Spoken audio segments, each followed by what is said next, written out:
Welcome to episode 1, Archaix TV. It's the hat special. You guys already know I'm not talking about the white hats. I'm not talking about any other type of hats. I'm not talking about my hat either.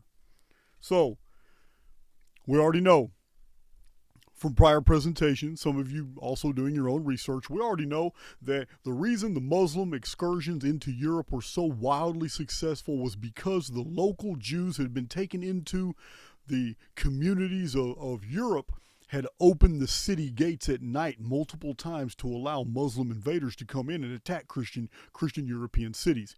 This was a coordinated attack. The turncoats were the Jewish people that were inside the walls of these Christian cities. So how did they get there? I kind of addressed this in a prior presentation when I explained to you that the Roman Senate had basically, they were trying to genocide the Jewish people. They had gotten fed up. Exactly. They got fed up for multiple different reasons. These people are not assimilationists like Europeans are, like the Romans were. The Romans were the epitome of assimilationists. Assimilationists absorb other cultures, races, populations into their population, and they turn them into citizens. They turn them into members of the host culture. America, North America, the United States of America is famous for this. This is what it has done from the very beginning. Now, Europeans are assimilationists. They will take foreign elements into their populations and absorb them. But the problem was these people fleeing from the Mediterranean and the Roman world ended up going into Europe, and they brought with them a series of beliefs that they basically had to create a whole new faith, and in so doing, they had to demonize the faiths of the local Europeans in order to execute their plans. Their plan was to demonize paganry, the pagan beliefs, the heathen beliefs, the Forester traditions. They had to basically demonize the belief systems of European people and to Christianize those people. The Christianization of the European population was by Jewish design. They needed this to happen in order to promote their Judaic faith. Their Judaic faith gave them rights, privileges, and immunities above other people. They used Christianity to promulgate this, and it worked over and over and over and over. Christian populations regarded the Jews as the children of God. The Jews were the chosen ones. The New Testament reads, the Jew first, then the Gentile. All of this was by design. So when they had begun appearing in European communities, they were welcomed because the Europeans were believing they were taking in a people who were victims, and they were giving them sanctuary, and they were doing the Christian thing to do, not knowing that they were letting in a culture that was going to siphon away their life essence, their finances, and then turn their own communities over to enemy invading forces who would then advance the traitors to positions of mayors and tax assessors and governors, and give the Christian citizens, European citizens, wives and daughters over to their new Jewish masters. This was the role that was played out through the Muslim invasions, the Saracens and the Moor invasions of Europe. This is how it was done. It was done by Jewish intrigues. It was long-term planning. It was executed to perfection. Now, that's all in the past. We are now starting this presentation off, episode 1 of Hats Off. That's what this is, and it's going to be many, many episodes. Episode 1 of Hats Off starts with the year 1290. It is a pivotal year in both European and Jewish history. So, by 1290 AD, the English people were so fed up, they were so enraged that King Edward was backed into a corner. His people were about to riot. They were about to rebel. Can you guys imagine what would cause a peace-loving people to rise up in arms and threaten their own monarchy? What would cause that? It's a very rare occurrence. Most of the time, the population, the collective, goes with the status quo. What could have been going on? Well, I'm going to tell you what was going on. The English people were absolutely fed up with the Jewish population that was inside of England and all the financial usury, all the financial intrigues, everything that had been going on. Guys, this isn't something that happened in 1290. This is something that had been building for a long period of time. People don't rise up in anger until they are done. They are fed up. This series is about the people of the Exodus. Remember, guys, the Exodus was about a people who were victims, and they fled the country that was oppressing them. Guys, this goes deep. You have no idea how much manipulation has gone on into the Old Testament and New Testament record. But even more so, even the Jewish scribes are subject to the laws of the simulacrum. They have written for themselves a script that they have absolutely also fallen prey to.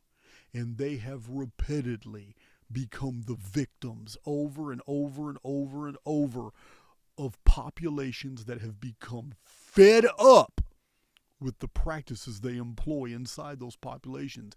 One of them is not assimilating with the cultures that host them and take them in and give them sanctuary and protection. Guys, this series is going to run deep and it's going to offend a lot of people, but that's because it's on Archaix TV. I'm telling you now, the people rose up in rebellion. And I'm gonna tell you who. I believe it was it's Plantin. I can't pronounce this. Was it Plantagenet, whatever. It's like the French. It's the French influence English dynasty. But that's who King Edward was. He was of the Plantagenet dynasty of England. But the people were fed up because Jewish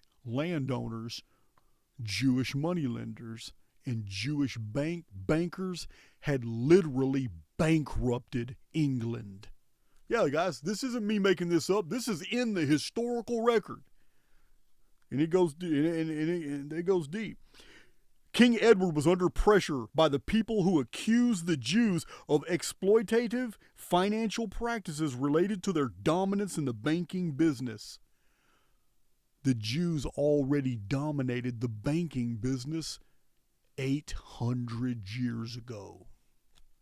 Remember, guys, the Romans tried to exterminate these people, and I've already quoted Roman authors who tell us that it was financial reasons why. It was financial practices. So,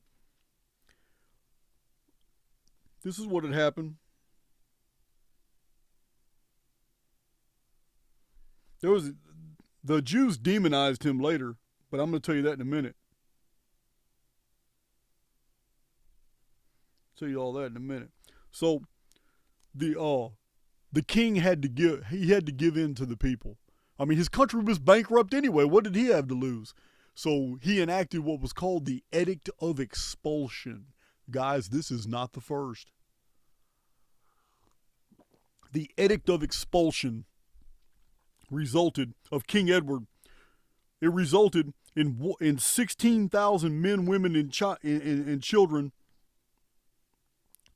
being forcibly removed from England. Yeah, they put them people on ships and just told them, we don't care where you go, but you're getting out of here. And that's what they did. They got rid of them, and they probably confiscated all their banks, wealth, all their stuff like that. You know, but a lot of times when this happens, the most prominent Jews, the movers and shakers, they've already left. They already see the writing on the wall.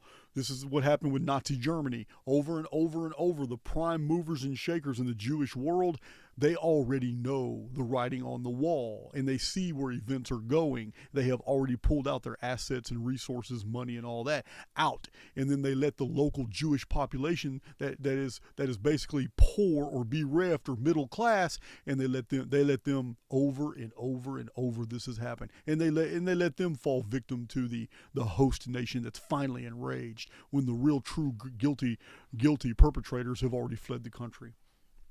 Yeah, guys, it's It's long.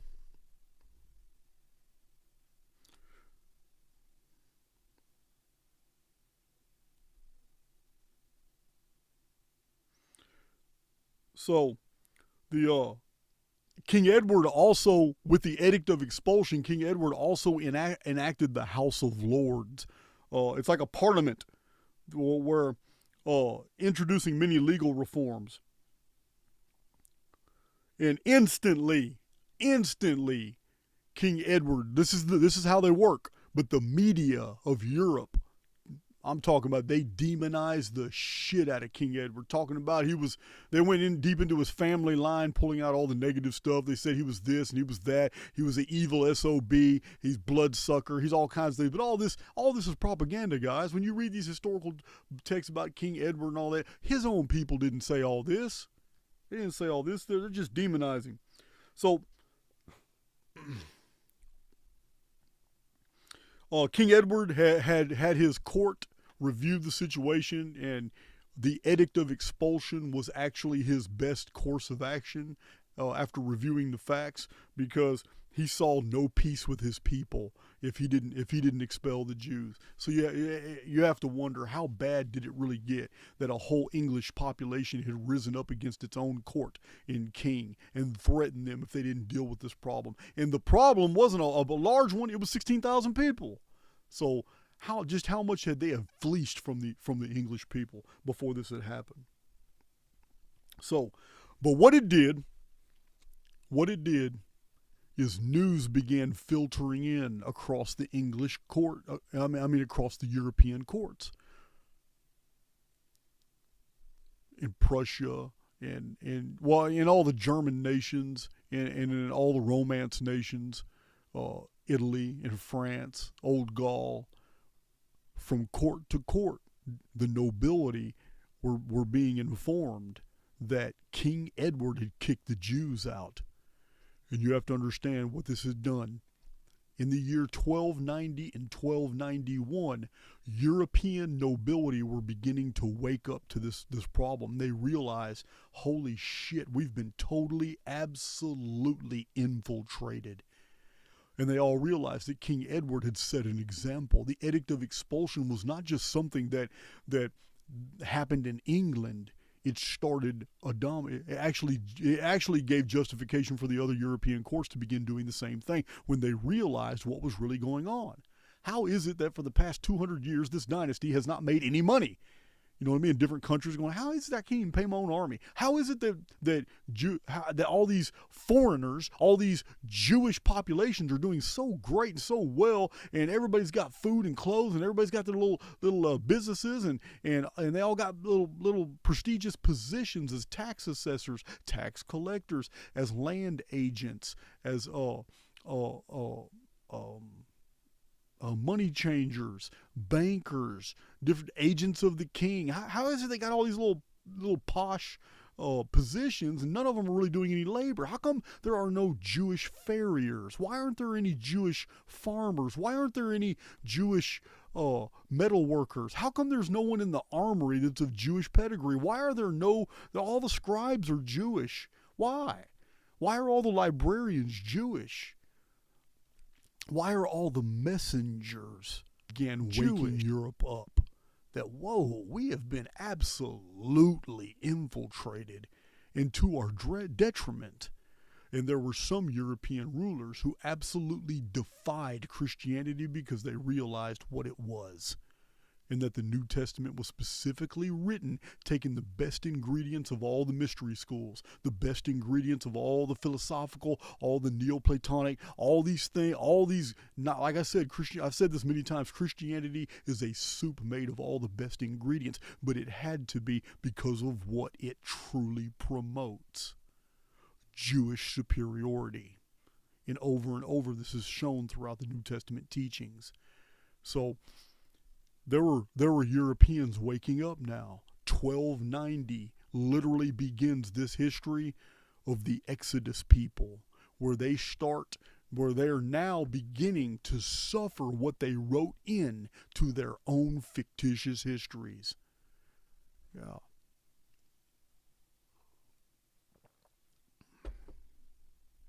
let's go in here, guys. I'm sorry if I get a little dramatic, man.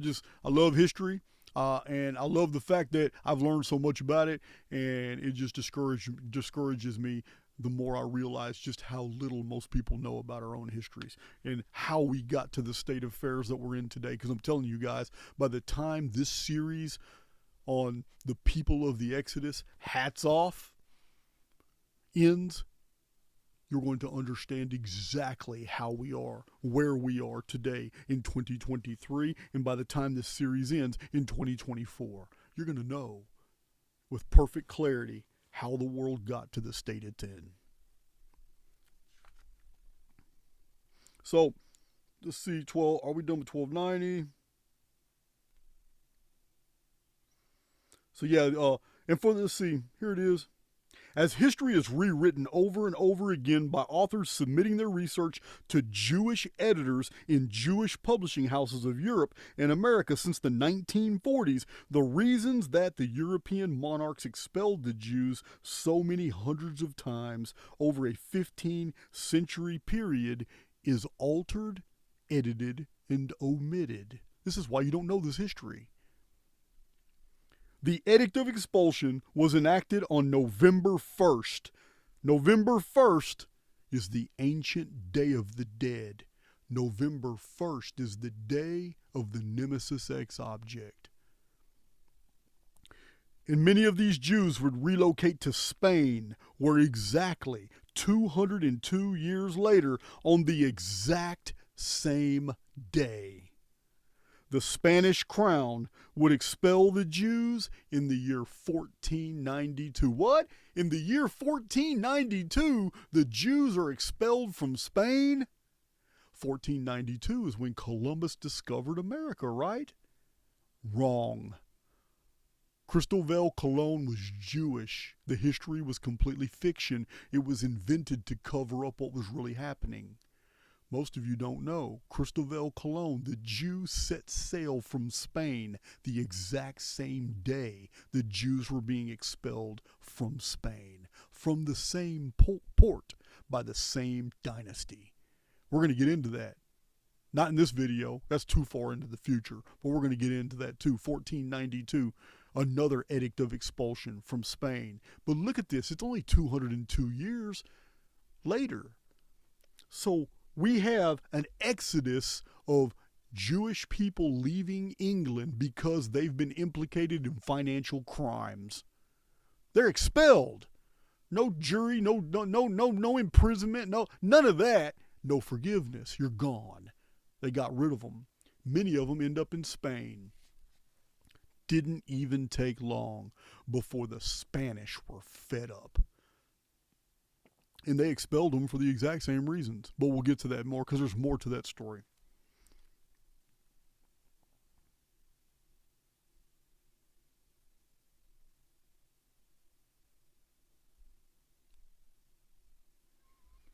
So, 1290 is also interesting.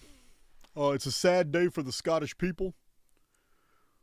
Queen Margaret of Scotland died from a sudden illness.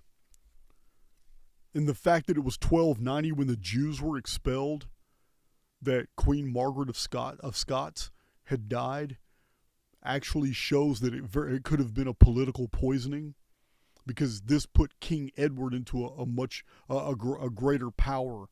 They were trying to subdue Scotland. Remember, we're going to get into that too. But the English were trying to expand. Scotland was in the way. The Scottish nobility was in the way.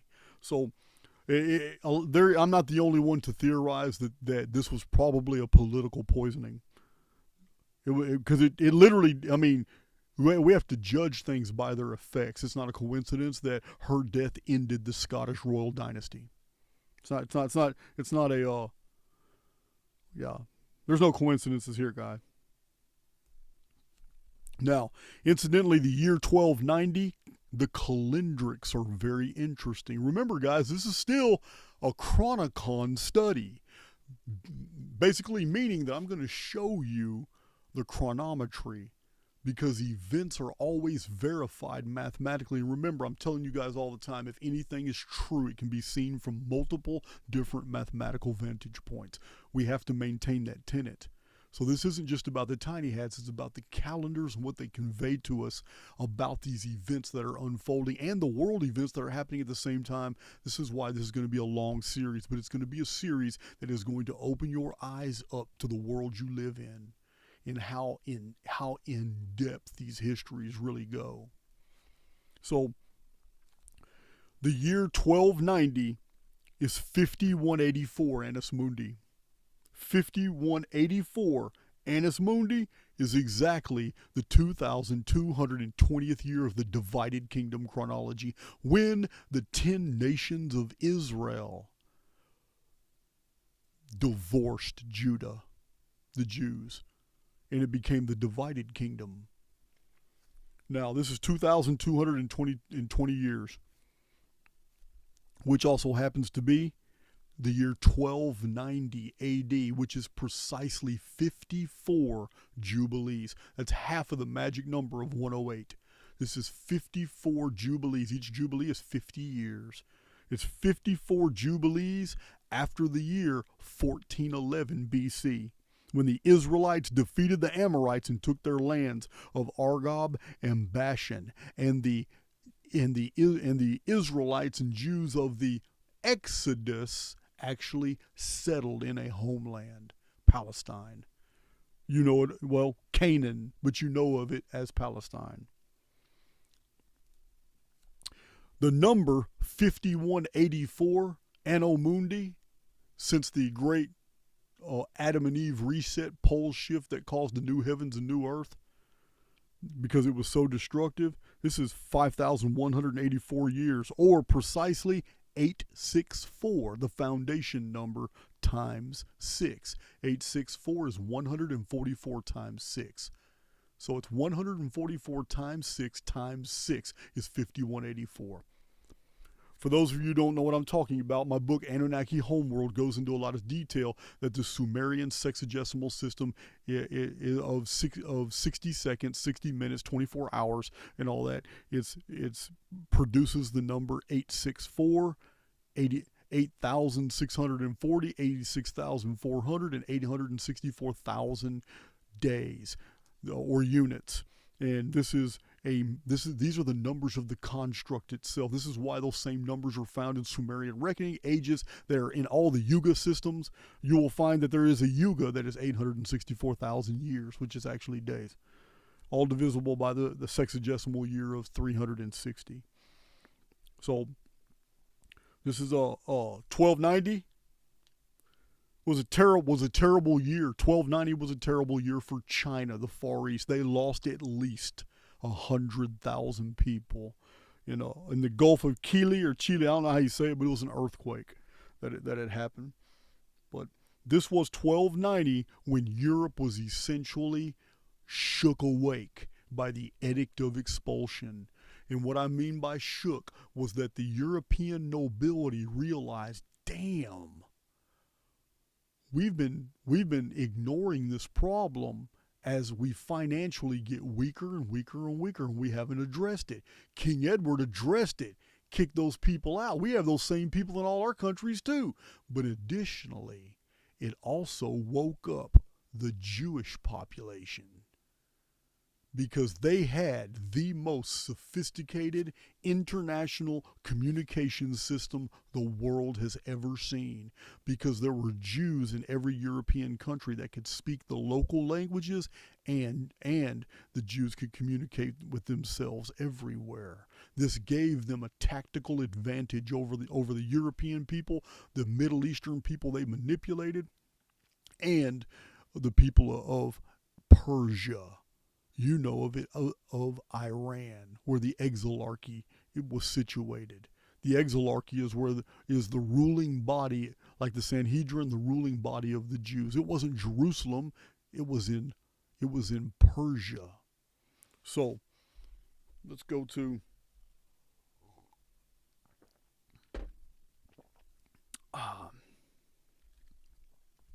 so in the calendars we have this beginning.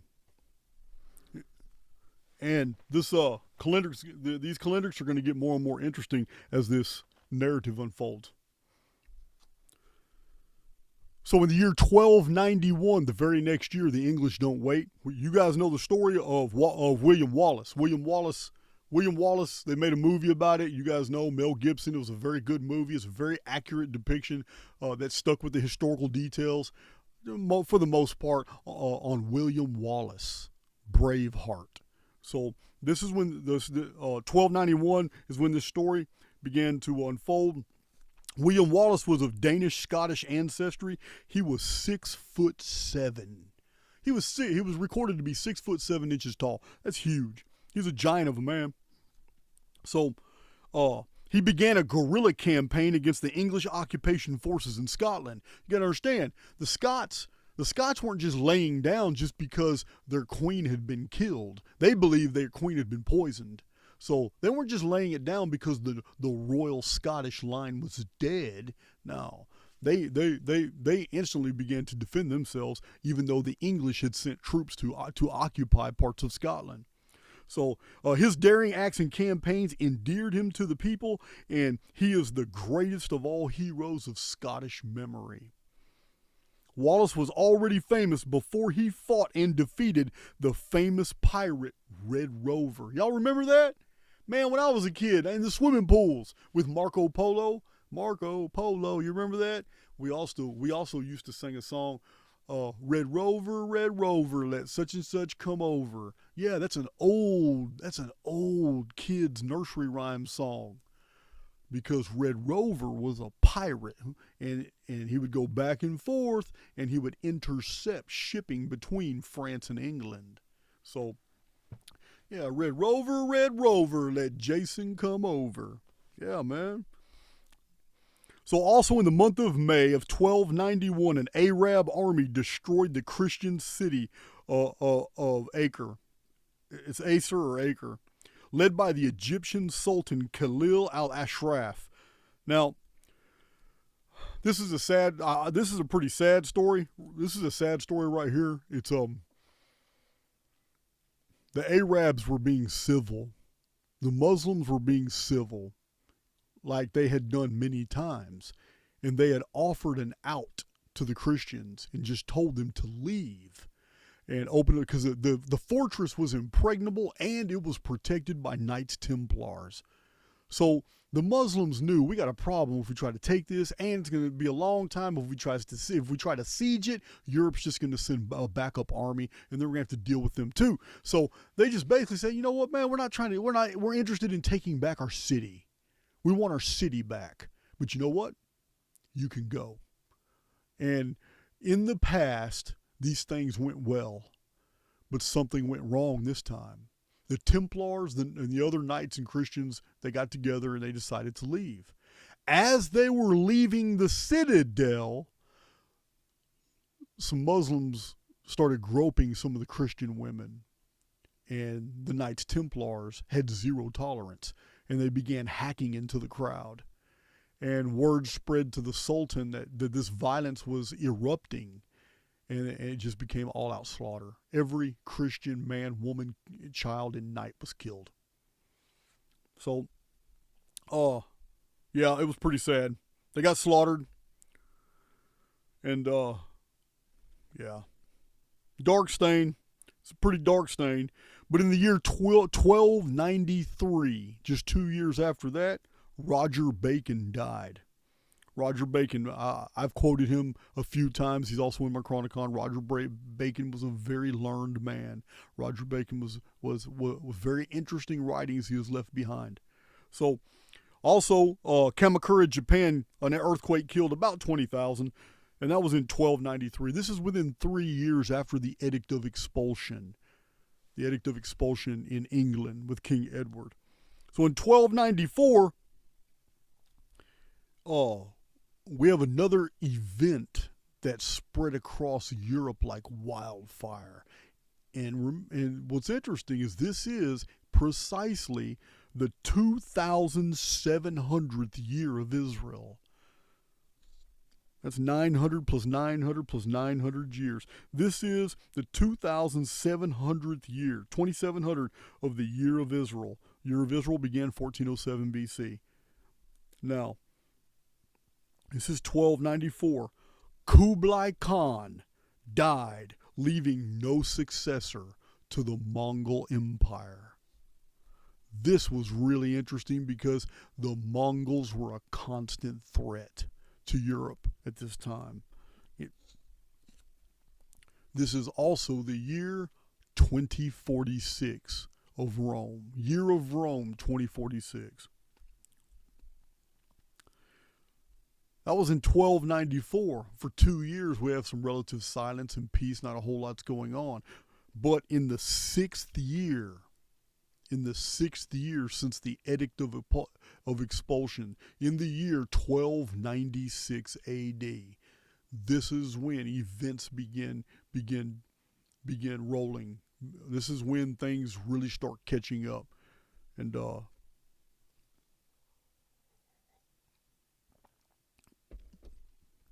This is a year of chaos. This is a year of bloodshed and destruction. In March, war broke out between England and Scotland. It was no longer guerrilla warfare. This was all-out war. Now, King Edward of England attacked Berwick, Scotland's largest city, which had been enjoying a time of great prosperity and maritime trade with the Scandinavian countries. The English killed between 17 and 20,000 people, including women and children. The raping, murders, looting, and burning lasted 3 days. Matthew of Westminster claims that 60,000 people perished. That's terrible. It was the Christian English slaughtering the Christian Scottish. King Edward is said to have seen a woman giving birth as she was hacked to death by a soldier. Edward removed Leofail, the stone of destiny, from Scotland to England, set into the coronation chair at Westminster Abbey. How many times have we seen that stone in the chair in Westminster Abbey? On television, we've seen that stone. The stone was said to have been brought to ancient Ireland by a prophet and princess of Judah and stayed in Ireland for exactly 1,080 years, 1080 years, until the year 503 AD. In 504 AD, it was set in place in Scotland, exactly where it sat for 792 years. Are you not seeing these numbers, guys? 1080 is the number that comes up everywhere when we're dealing with the Israelites and the Great Pyramid in northern Egypt. Over and over and over, the number 1080. On my presentations, in my published books, 1080 comes up everywhere, guys. Even 2815 BC, the year the Great Pyramid in Egypt was finished at Akuzan, which you know of as Giza, was the year 1080 Anno Mundi. It was the 1080th year of the pre-flood world, of the 1656 years of Genesis.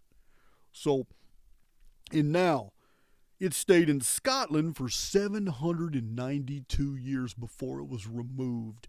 What was 792? 792 is the number of the Anunnaki. Over and over and over, I have presented this and shown you guys. It is the Nemesis X object number, 792. Now, already we've seen something remarkable, because in the calendrics I showed you, where's 5183? Where's the 51? I'm going to find that real quick. In the calendrics, we had 5184. Because 5184, oh, here it is. Yeah, this presentation started with 5184. 5184 Annus Mundi is 5,184 years after the Adam and Eve pole shift reset that caused a new heavens and new earth, when Phoenix appeared and destroyed the world so perfectly that the few survivors thought that a new heavens and new earth had appeared, and they started a new calendar, Anno Mundi, 1656 years before the world was destroyed again in the Great Flood in 2239 BC. 5184 Annus Mundi is 864 times 6. The Stone of Destiny is removed 792 years after it was placed in Ireland. over and over in the calendrics, we see this amazing patterning. 792 plus 864 is 1656, the Phoenix number, the actual number of years in Genesis of the 10 patriarchs, and the number of years from the Adam and Eve reset to the Great Flood reset, 1656 years. 864 plus 792. Seen this over and over. Okay, now, the moving of the stone infers that a major dynasty, a dynastic period has ended and another one has begun. And this is exactly what we find in the calendrics.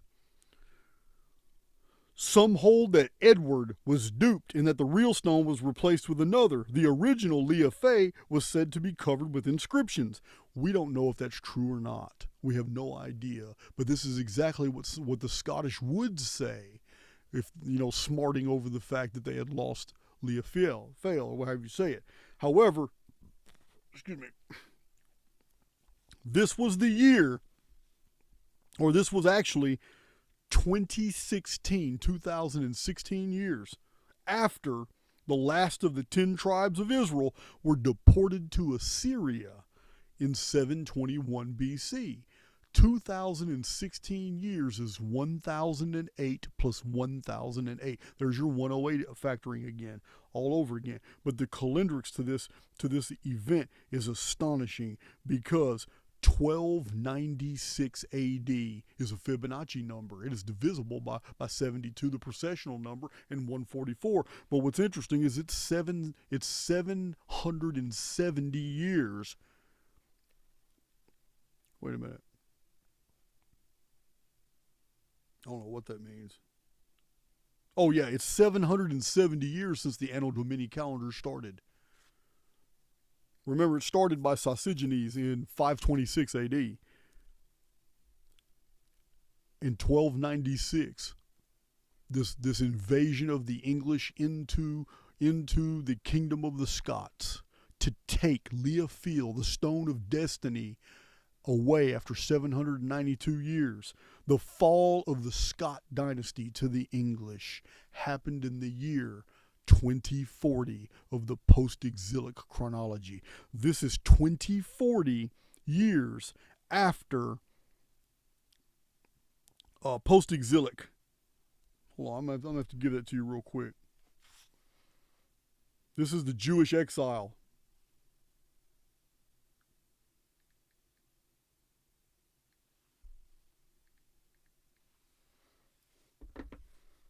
This is 2040 years after the 10 tribes were exiled by the Assyrians in the year 745 BC, leaving nothing but the Judahites behind. The Assyrians did not deport the Judahites. They only deported the 10 tribes of Israel.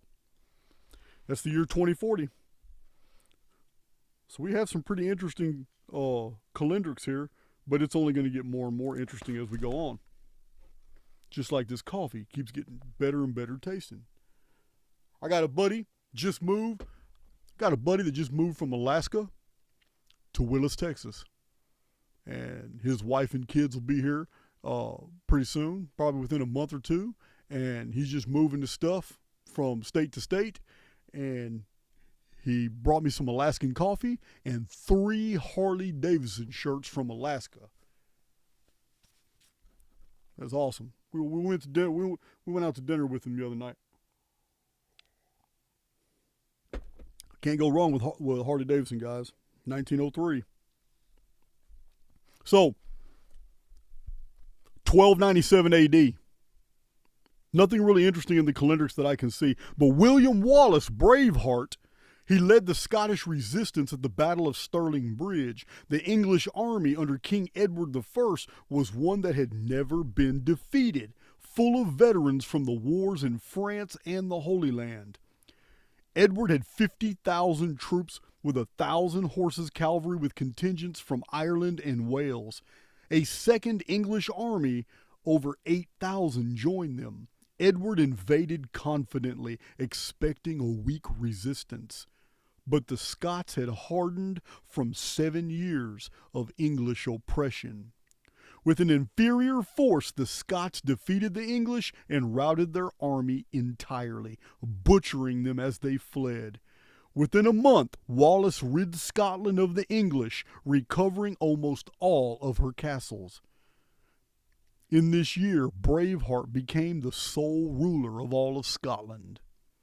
This is in 1297. We're about to enter a very dark period in human history. Remember, at this time, it's the calm before the storm. At this time in Europe, Jewish communities in the thousands across Europe, they're just hunkering down, they're buying their time because the Edict of Expulsion had woke people up. Like, damn, this can really happen. Any country in Europe can just uproot the entire Jewish community and kick them out their country, killing a lot of them. So there was like a peace between the Jews and their European hosts.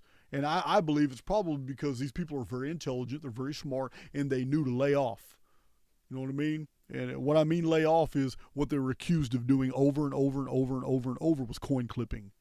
Yes, they were shaving silver and gold off of the coins of the realm. They got caught doing this over and over and over. So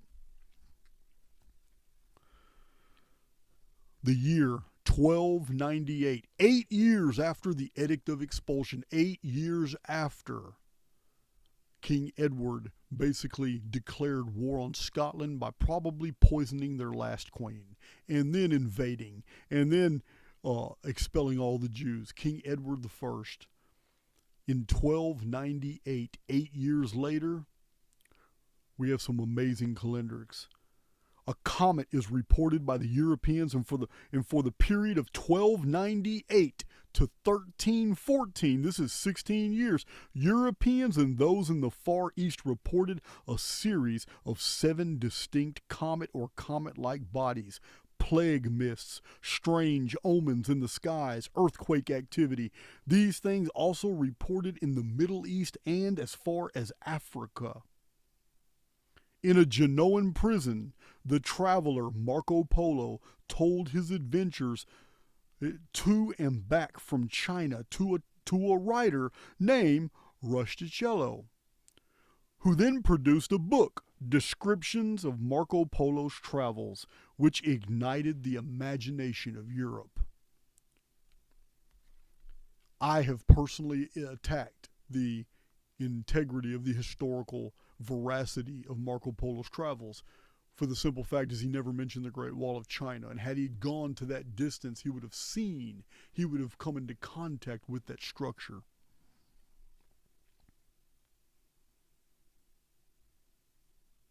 This book deserves its place in history, for it contributed greatly to the hunger of Europeans to see the rest of the world, initiating the European spirit that followed, known as colonial expansion. King Edward I of England invaded Scotland again with well over 100,000 troops. That's amazing. With a greater cavalry of knights and siege engines. Braveheart William Wallace trained the Scots in long spear warfare and enjoyed a scorched earth policy, nearly starving the English invaders while retreating his own forces. The Scots fought the English in the Battle of Falkirk and lost, but the toll on the English army was so great it could hardly be called a success. The English occupied Scotland, and William Wallace led a small group of guerrilla fighters against the English. This was 414 years. 414 times 12 years, or 4968 years of the Jewish calendar. And if you put this in its proper context, this would have been really good news to the Jews at the time. The Jews that had been expelled from England would have loved to have heard how King Edward got his ass kicked by the Scots. They would have loved to have heard that. To have heard that. So to find 4968, a Phoenix number divisible by 138, it is the year 4968 of the Jewish calendar when this happened. It is also the year 4400 or 4400 of the Vedic calendar when this event happened. But this is the first year of the 7 comets over Europe. We're going to get into that, because it is a very intriguing period of time. This is not what I called it. Historians have called this the 7 comets over Europe, and it started in 1298.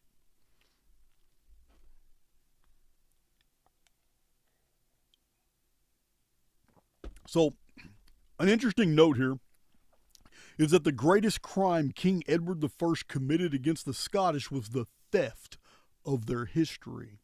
The Scottish retained 3 large chests full of royal records and ancient documents concerning Scottish, Scythian antiquities.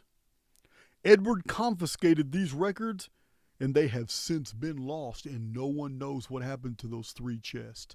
But it shows that the history of the Scots, these people that called themselves the Scots, were Scyths. They were Scythians from Europe. A lot of history about the Scythians. Going back, you should read Herodotus. 440 BC, Herodotus goes into a lot of detail about the Scythians, or Scythians, however you pronounce it.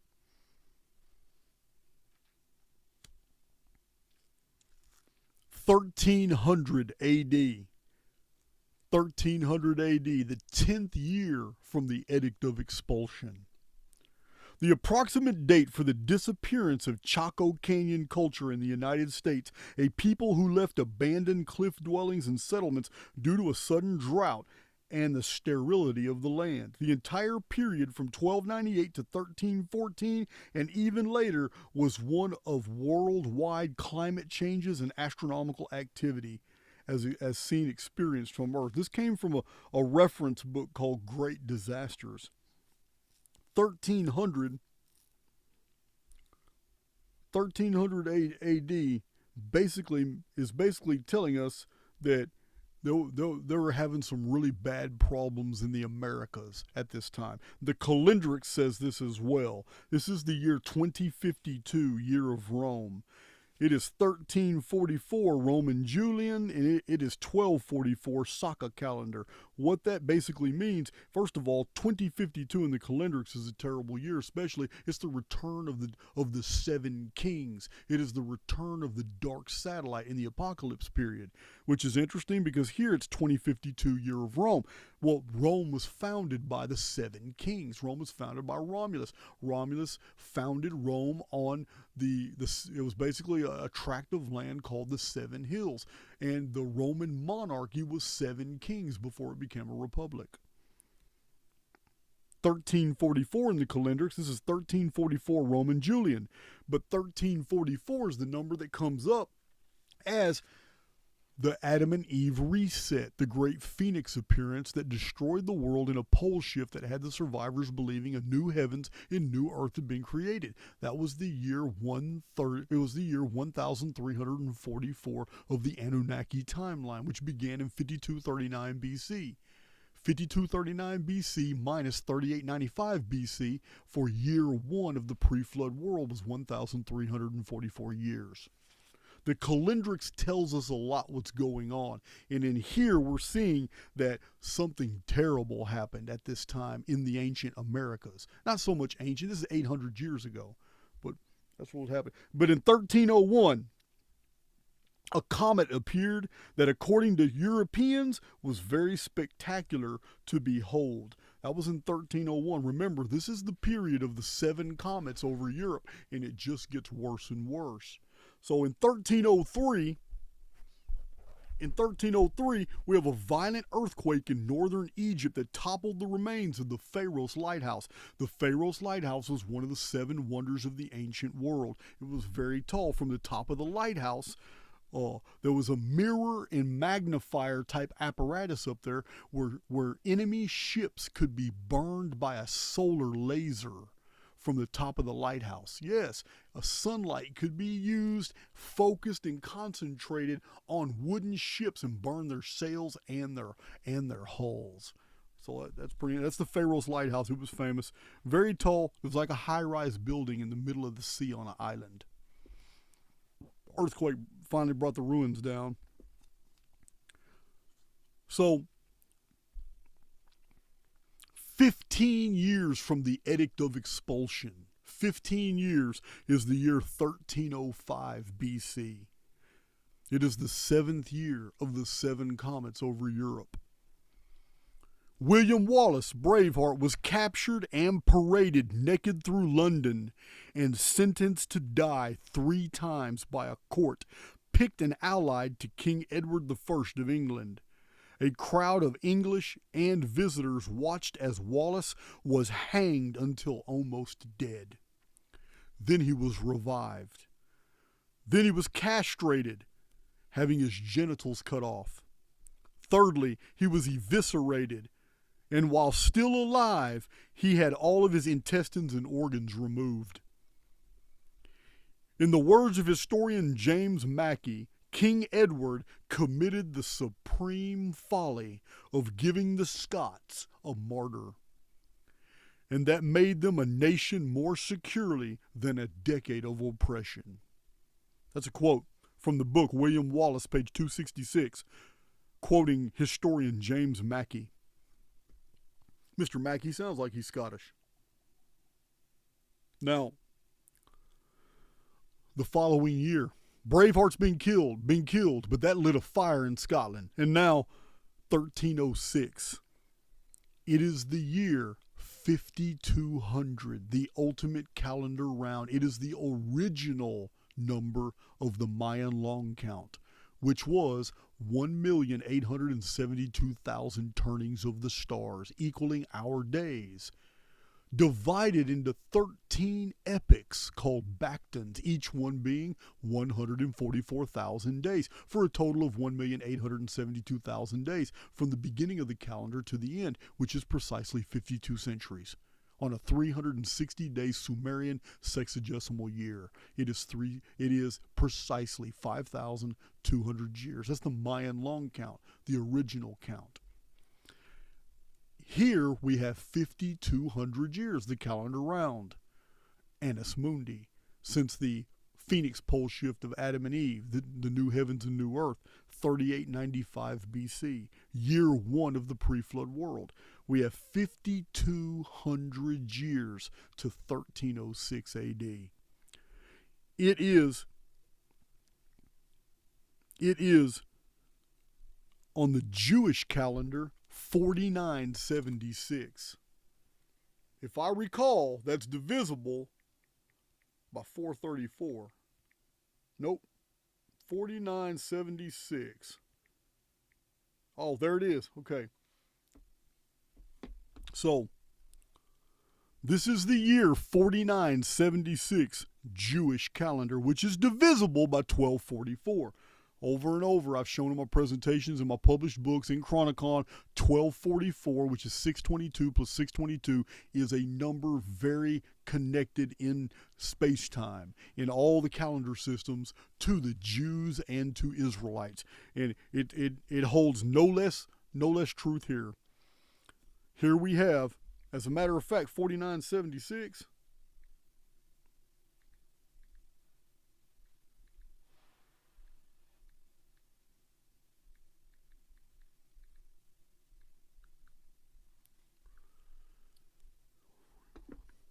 (4976) Jewish reckoning is the same year as 1306, so it's on their calendar precisely, and the Jews are expelled from France. Imagine that.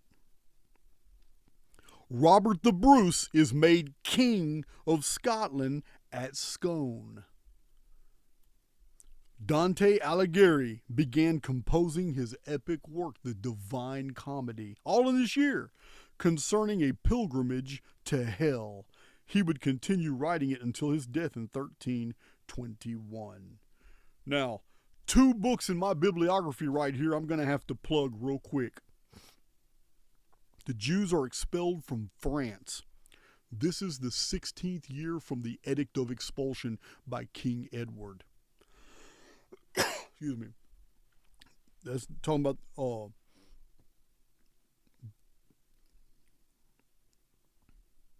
where was I going with that? Oh, the 2 books. Andrew Harrington Hitchcock wrote a book called Synagogue of Satan. You want to know the Jewish histories in chronological order all the way up to like 2012, 2013? That's the book you need. But there's another book that is fantastic, and it's banned almost everywhere. I read a copy in prison, and I believe you can still get it online in PDF form, but it's called Jewish Supremacism. That book is amazing. A lot of the historical facts come out here. Believe me, any books the establishment bans are the ones you need to be researching. That was 1306. And that was very prominent. 4,976 years is very prominent on the Jewish calendar, especially because it's a multiple of 1244.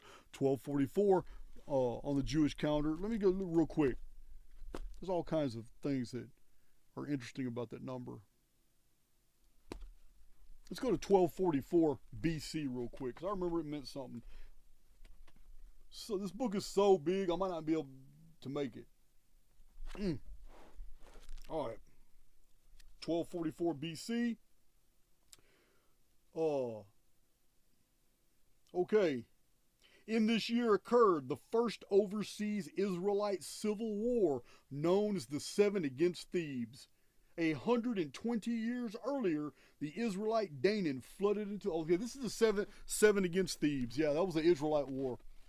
I've gone into detail about that on YouTube.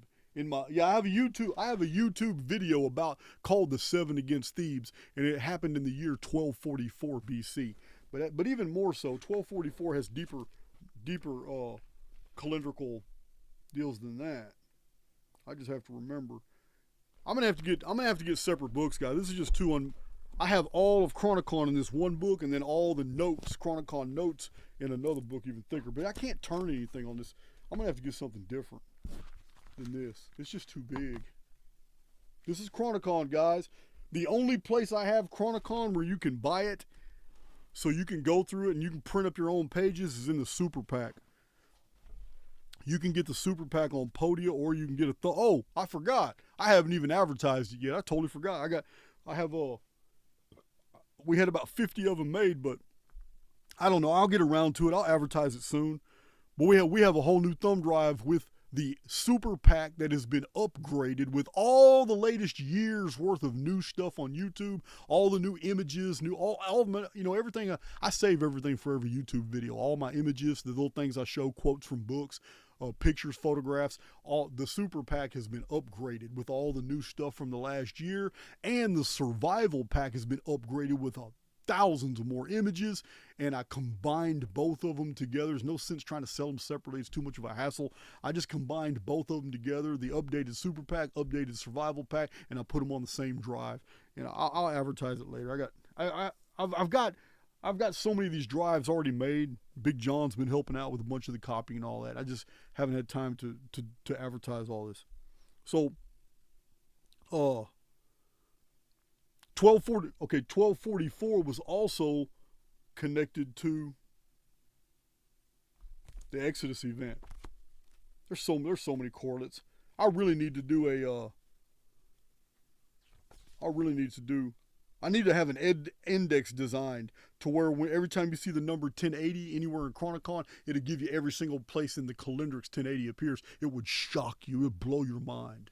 Yeah, this really needs to be a computer program, not a book like this. Yeah, I'm not going to go into that. So, it's just too hard to turn these pages. I got to separate this into smaller books. All right. Oh, but we're getting into the calendrix now. So, 1307. 1307 is the 17th year after the Edict of Expulsion, of the Jews being kicked out of London. Now they've been kicked out of England. Now they've been kicked out of France. So the year before. So in 1307, which is the 9th year of the 7 comets over Europe, on October 13th, a Friday, by papal order with the aid of King Philippe, who both sought the immense wealth of the Templars, all the knights of the Templar order that could be found were rounded up and imprisoned. This gave rise to the popular depiction of Friday the 13th being a bad day. Now, church officials and secular government then tortured the knights to get them to reveal their secrets. But the Roman Church nor the European regions involved in the conspiracy had known just how organized the Templars really were. Though estates and castles were confiscated, herds were apprehended, the Knights Templar escaped with their great wealth.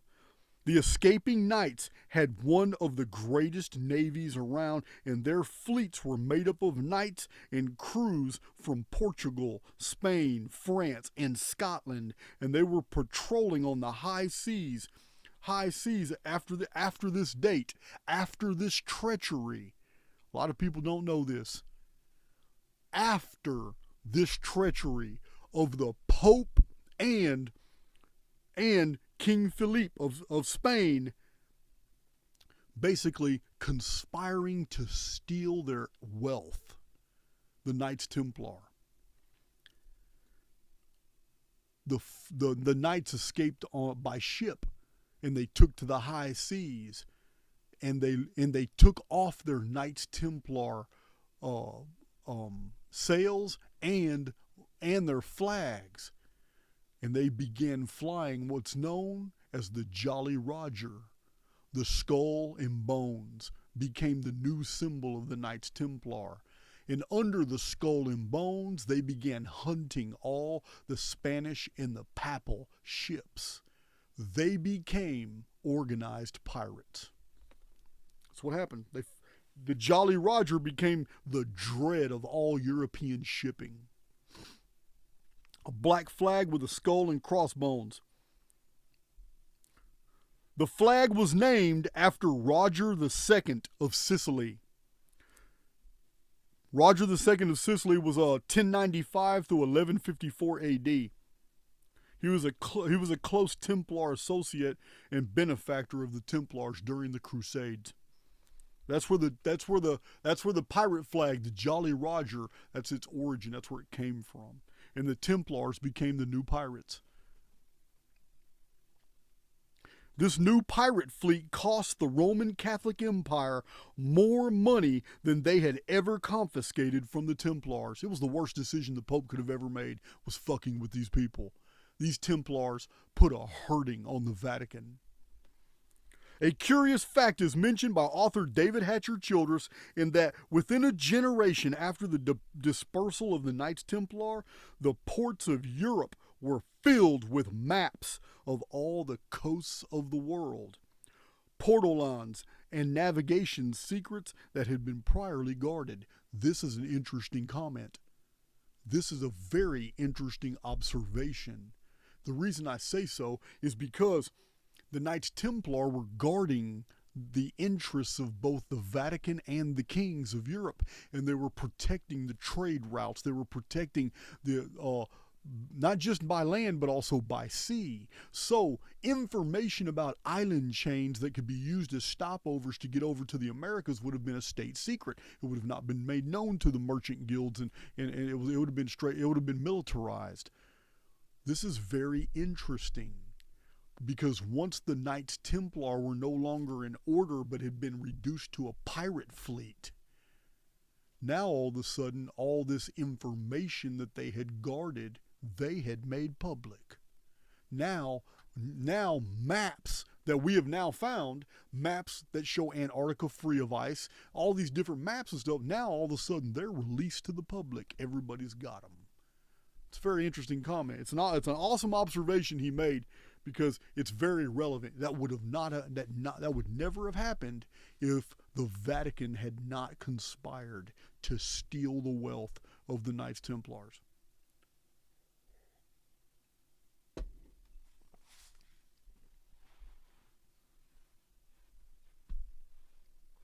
So we get to 1314. This is the final year of the 7 comets over Europe. 1314. The calendrics are off the chart. But before I go into the calendrics, I got to tell you what happened in this year. In 1314, by this time, Philippe IV of France had tortured to death 36 Knights Templars and burned 54 more of them at the stake, trying to acquire the secrets to their treasures' whereabouts. This was futile, for those Templars that escaped removed the treasures and took them to the sea. The Grand Master of the Knights Templar, named Jacques de Molay, was condemned to death and slowly roasted over an open fire in public square. As he suffered, he cursed both the King of France and the Pope for their conspiracy, declaring that both of them would meet him in death. And as history attests, both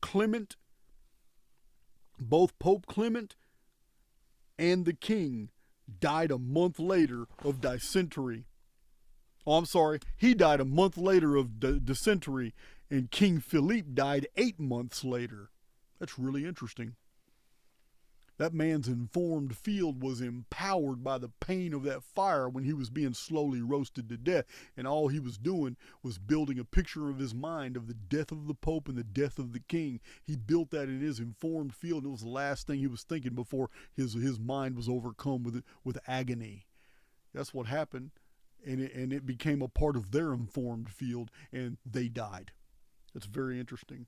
This was the 60th year of Scotland's troubles with England since the kidnapping of the King and Queen, Alexander III, and his wife in 1254. Robert the Bruce was badly outnumbered, leading 6,000 Scots against 20,000 invading English at the Battle of Bannockburn in 1314 AD. In this year, just prior to the battle, a fleet of vessels belonging to the Knights Templar who had fled Europe seeking another base of operations landed in Scotland. As the battle progressed, a cavalry of knights with banners stormed toward the battle, and the English fled terrified because the Scots were not supposed to have a cavalry. It was the help of the Knights Templar that won the Scottish independence. 1314 AD was the final year of the 7 comets over Europe, a period of 16 years of increased comet activity noted by European historians.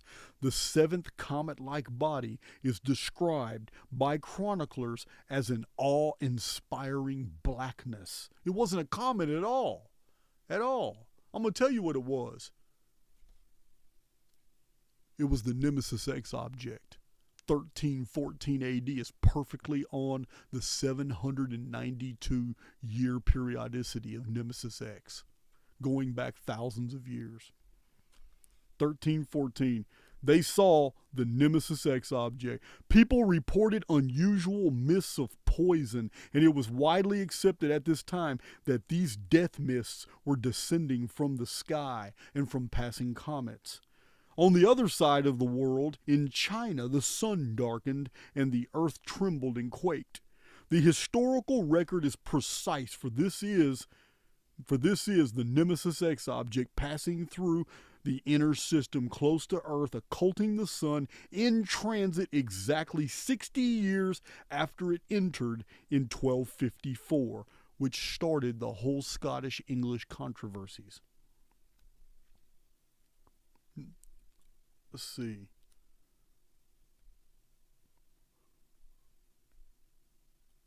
And of course, this is 732 years to 2046, the return of the Nemesis X object, which is 60 years perihelion to 2106, the end of the calendar for Nemesis X, the year 6000 Annus Mundi. You guys got the charts. You can follow up. You can keep up.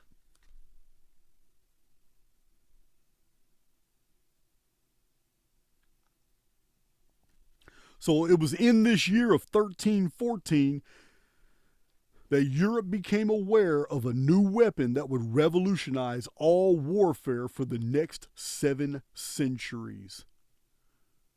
1314 AD, the gunpowder warfare was introduced. It was invented by a German monk according to the Chronicle of the city of Ghent.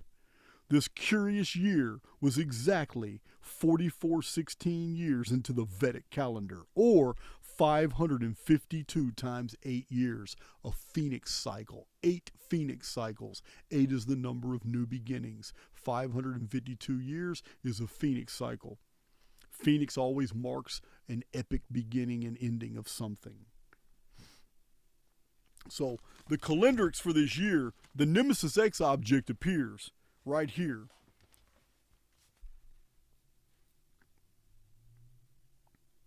This is 792 years before 2106 AD, which is basically Armageddon, the Great War, the 6,000th year of the Annus Mundi calendar from 3895 BC, which was started by Phoenix. Vedic calendar 4416 is 552 years. The Phoenix cycles 8 times over. It is also 3,552 years since the Great Flood in 2239 BC. This is 3,000 plus 552.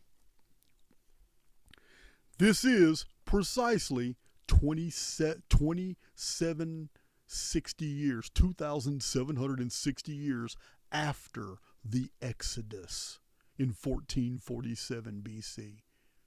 2760 years is divisible by 552, 552. Remember, guys, the associations right here, this is the appearance of the Nemesis X object. Its sister dragon in the sky is the Phoenix. The Phoenix and Nemesis X take turns doing what they do to Earth. It's very interesting, guys. These calendrics basically shows that Phoenix and Nemesis X come from the same source, and they do. They come from the Nemesis cataclysm, and they do. Now, I will tell you this. It was during this period of time also that many Jews were dragged into the streets and stoned and killed all across Europe and all that. In some communities, it wasn't everywhere, but a lot of this happened because local Europeans blamed Jews for poisoning the wells, because these plague myths and these poison myths, people were getting sick, and they were blaming the Jews, talking about the Jews were poisoning their wells and all that. I don't think they were doing that. Not at this time. They may have been doing it later, but they weren't doing it this time. This was something else. So remember, anytime you have the Phoenix appearing, or anytime you have Phoenix calendrics very prominent, like in this date, 4 times over the Phoenix numbers show up, but it's the Nemesis X object appearing. So this is the 60th year of contention between Scotland and England. This was the final year of the chapter of history known as the Knights Templars. And this is the Scottish independence. After 60 years, they finally won their independence from England. A lot of things, beginnings and all that. But a new terror was emerging in Europe. And the calendric shows this, because the number 552 so many times mentioned in 1314 indicates that an old system is gone and a new system is starting. And this is exactly what we find in the historical record, because the very next year, 1315 AD, begins the House of Osman the First. This begins the Ottoman Empire of the Turks. Now, the Ottoman Empire of the Turks, this became the scourge of Europe, absolute enemies of the Vatican. This is some phenomenal history is about to unfold. Wars and all kinds of contention, not just trade wars, actual battles. And this is we're going into the history of Wallachia. We're going to the history of Vlad the Impaler. I've done videos on this. This is what the House of Osman represents. It is the Muslim world, the Turkish. It's the Turks that rise to power in the Muslim world. And the Turks are absolutely supported. All levels of Turkish administration were packed with Jewish people, Jewish agents, Jewish scribes. The Jews are the signal power in the Turkish Ottoman Empire. They are the financiers. They are the bankers. They are the translators. They're the tax agents. The Jews had set themselves up into positions of influence and power, and the first thing they did was basically influence the Turks to go to war with Europe. Now, this year, 1315 AD, begins a 138-year countdown. This is crazy, guys, because 138 is the Phoenix number. But it begins a 138-year countdown to the goal. The complete taking of Constantinople.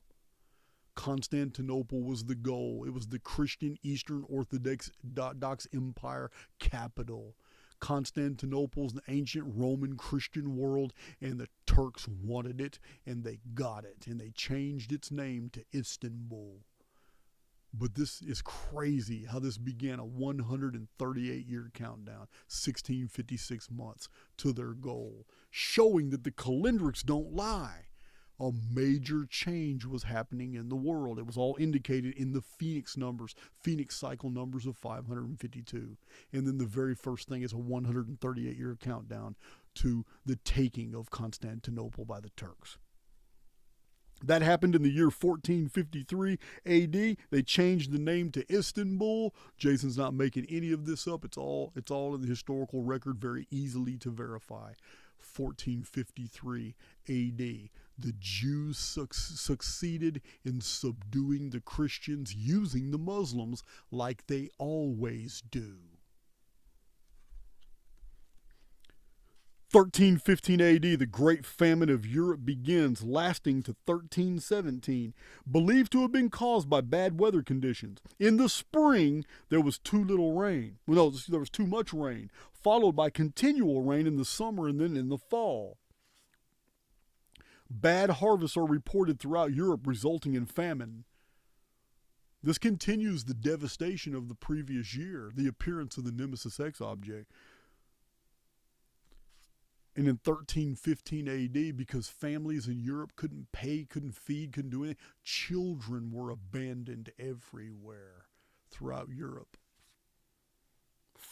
Now, children are abandoned every year in all epochs of world history, but for it to be specifically mentioned in the historical record, it means it was particularly worse in this year, what had happened.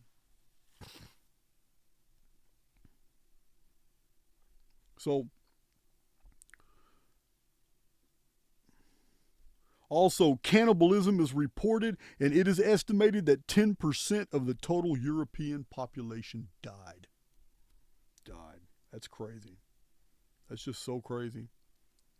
So in 1320 AD, moving forward, again, we have something that has to do with the descendants of Israel. The calendrics don't lie. Again, the number 1244 pops up, just like in Genesis in the year 622, Enoch is born. 622 times 2 is 1244. 1244 plus 1244 is 2488. In the year 2488 Annus Mundi was 1407 BC when the Israelites invaded Canaan and took it as their own possession, later called Palestine. So in this year of 1320, it's 1244 years of the Saka calendar of India.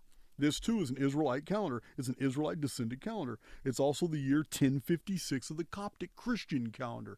The Coptic Christians were Egyptians.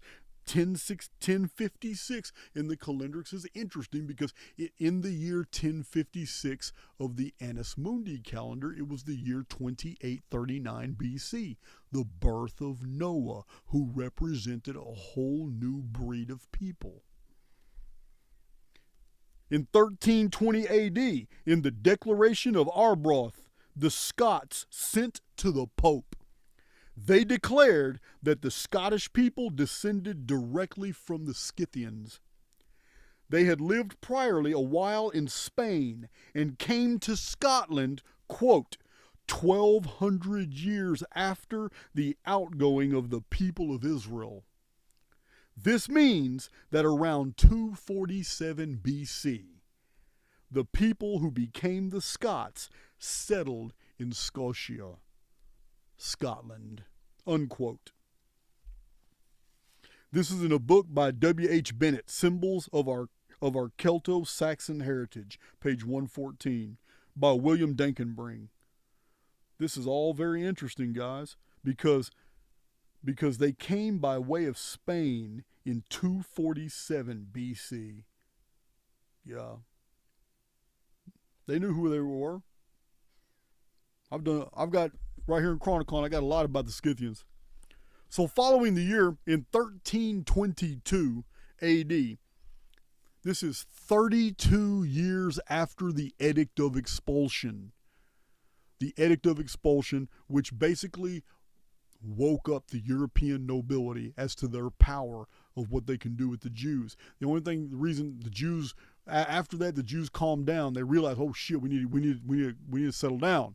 So they did. So a lot of things. Only the French and one or two countries expelled them. But meanwhile, while all this is going on, the long-term planning of the Jews was being undertaken through their Muslim contacts. There was a lot of Jewish communities in Islamic nations, kingdoms, and they were so well entrenched with the Turkish government. They were the Turkish guides. They were the Turkish influencers. They basically taught, and almost everything the Turks learned about Christian Europeans was through Jewish filters. Do you see what was happening back then? How easy it was to manipulate historical events when you control the flow of information and finances? This isn't something just going on today. This has been going on for a very long period of time. And the war that these people have been engaged in isn't against any other races but Christian Europe. So, 1322 AD is the year, it is the 700th year of the Hijra. It is the 700th year of the Muslim calendar since Muhammad fled from Mecca. Pope John the 22nd officially banned the Jewish Talmud. The Talmud was a book of morals and ethics for the Jews to practice with other Jews. The text teaching Jewish people to regard all non-Jews as less than humans, as animals, as goyim. Treachery, deceit, usury, bait-and-switch tactics, even grievous sexual trespasses against children are all allowed in the Talmud for the Jews to practice against non-Jews. Unlike the Torah, which was the ancient original biblical books of the Israelites, the Talmud is a book of extreme prejudice that promotes the racial ideal that the entire world and all of its inhabitants are to be the prey of the Jews. For rulership of all races is a Jewish divine right. Many other popes will condemn the Talmud throughout history, but this is when the Jews were officially put on notice that the Vatican was about to go to war with them. This concludes the very first episode of Hats Off. And I'm telling you guys, this series, the people of the Exodus is going to go deeper and deeper and deeper, and I promise you, you're going to hear things you've never heard elsewhere. Till then, guys, the next episode is coming real fast.